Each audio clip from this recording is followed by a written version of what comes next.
The neighborhood I'll be talking about is not defined so much by geography as by convictions and solidarity. It's made up of various groups of people mingled throughout Athens who've organized themselves outside the system. So if we were to imagine these groups as a kind of virtual neighborhood, you could think of a street named Refugee Street, which flows into Immigrant Lane, which is right next to Anti-Racist Drive, and they all cross Anarchist Avenue and Anti-Fascist Street, which lead into Anti-Authoritarian Road, Feminist Way, and they flow into LGBTQ Vale. In the course of my time as a church planter over the last 12 years, I've spent most of my time in this neighborhood. There are some streets, however, that I got to know better than others. So I'd like to talk today about Feminist Way.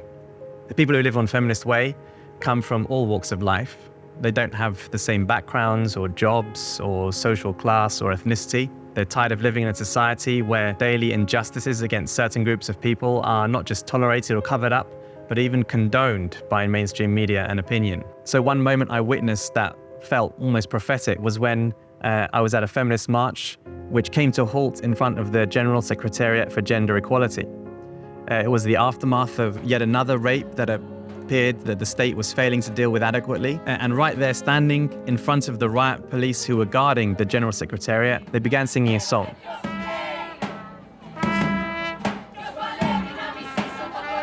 Which contained the line, "Devil, get out of my way. You're blocking my view of God." Upon hearing these words, some of my friends in the feminist group turned around to me as if to say, perhaps, yes, maybe we are also crying out to God. If only our cries could get through. And maybe this might have been an opportunity for me to respond, but in truth, all I wanted to do in that moment was to keep listening to this song, to allow that prophetic voice to wash over me and stir my soul and drive me back to the gospel. It was a sacred moment for me, which I've held on to ever since.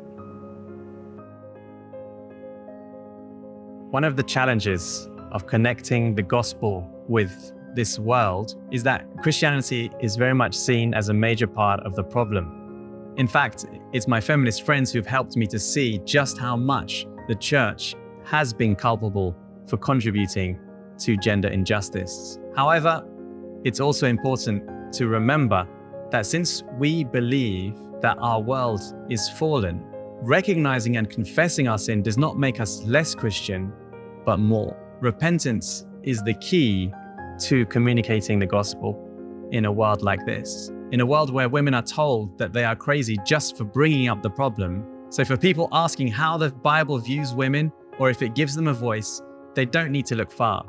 Time and again, we see in the pages of the Bible, it's the powerless or the unfancied or the disgraced women who overturn dynasties, thwart evil plans, and even save their own enemies.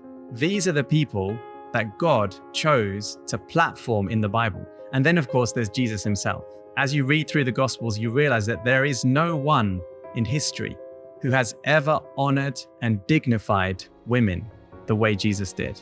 Of course, it's ultimately the cross which provides the ultimate answer to the feminist request for justice. Christ going physically to the cross for our sake is the most radical and comprehensive answer to the cries of a humanity ravished by sin at every level. The abolition feminist Ruth Wilson Gilmore wrote that what they are fighting for is about presence, not absence.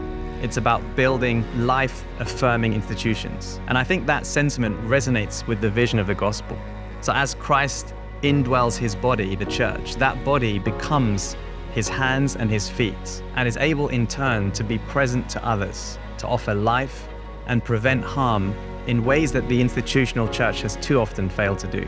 And it's my conviction that if she humbles herself, the church can give my friends a glimpse of this world, the world that we can't yet even imagine, the one that seems impossible right now, but which Christ has brought into our hearts and lives already through the gospel, and we are called to live out.